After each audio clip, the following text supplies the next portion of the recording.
नमस्कार शेतकरी मित्रांनो. डाळिंब बागेत फुले येतात पण टिकत नाहीत आणि मोठ्या प्रमाणात फुलगळ होते अशी समस्या अनेक शेतकऱ्यांना भेडसावते. फुलगळ होण्यामागे काही मुख्य कारणे असू शकतात. जास्त नायट्रोजन खतांचा वापर, पाण्याचा ताण किंवा अचानक जास्त पाणी, उच्च तापमान, अपुरे पोषण आणि फुलोऱ्याच्या अवस्थेत चुकीची फवारणी यामुळे फुले गळू शकतात. तसेच मधमाशांची कमी हालचाल किंवा परागीकरणात अडथळा आला तरीही फुलधारणा कमी होऊ शकते.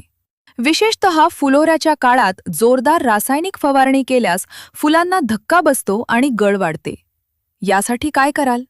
फुलोऱ्याच्या टप्प्यात संतुलित खत व्यवस्थापन, हलके व नियोजनबद्ध पाणी, बोरॉन आणि कॅल्शियम सारख्या अन्नद्रव्यांची योग्य काळजी आणि मधमाशांचे संरक्षण खूप महत्त्वाचे आहे. लक्षात ठेवा, फुलगळ वेळेवर थांबवली तरच चांगली फळधारणा आणि जास्त उत्पादन मिळू शकते. अशाच शास्त्राधारित शेती मार्गदर्शनासाठी कृषी ब्रह्माला नक्की फॉलो करा आणि तुमच्या बागेत फुलगळ किती प्रमाणात दिसते ते कमेंटमध्ये नक्की सांगा.